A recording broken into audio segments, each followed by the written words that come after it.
Salut les amis, j'espère que vous allez bien. Bienvenue sur un nouveau numéro de Ultima TV. Aujourd'hui, analyse critique du film Greenland Migration avec Gérard Butler et Morena Baccarin. Pour commencer, n'hésitez pas à vous abonner à ma chaîne et à activer la petite cloche. Tout le monde dit que c'est la nouvelle normalité. Pour ceux que nous avons perdus. Mais ça va faire 5 ans. Y a rien de nouveau et y a surtout rien de normal. J'en peux plus de cet endroit. Viens, mon chéri. Écoute, je sais que c'est pas facile d'être coincé ici.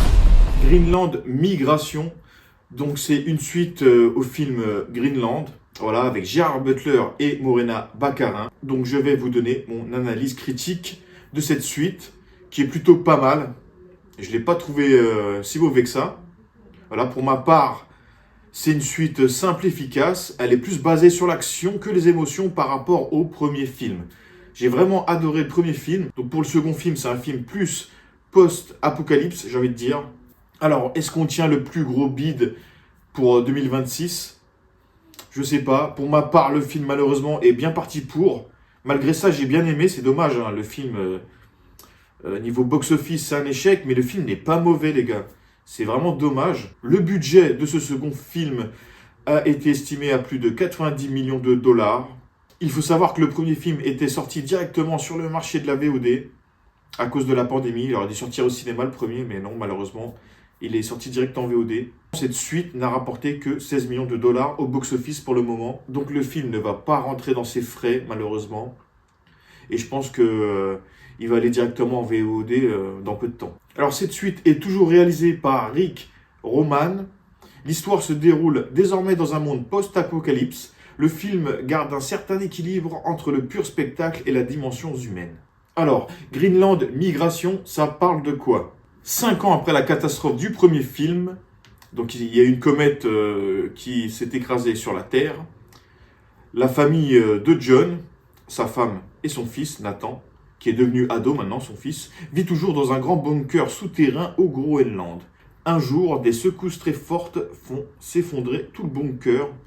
Presque tout le monde meurt, ce qui pousse la famille à partir. Un scientifique du groupe explique qu'il y a peut-être un espoir. Le plus gros cratère laissé par la comète, situé dans le sud de la France, pourrait avoir une zone protégée avec de l'air respirable. Moins de radiation, voilà, etc. Du coup, la famille et un petit groupe de survivants décident de partir en migration vers l'Europe, vers ce monde respirable. Voilà pour le résumé de l'histoire.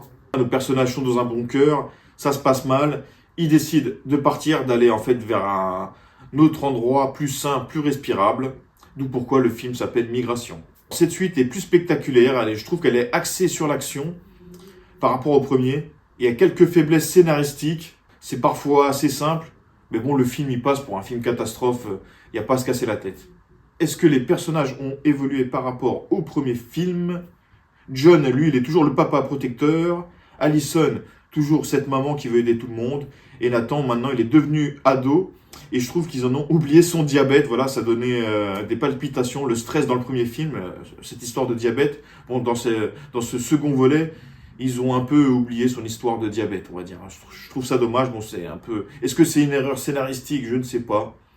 Bon, après, c'est pas...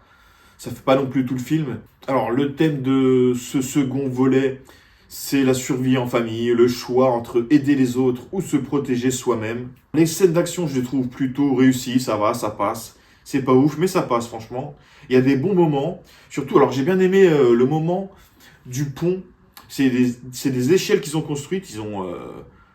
Ils ont réuni plusieurs échelles, en fait, avec pas mal de cordes. Et à un moment, ils vont traverser ce pont. Et ça va mettre beaucoup de stress, je trouvais. Franchement, la scène est pas mal. Par rapport au premier film, oui, il y a des scènes spectaculaires. Voilà, on est totalement...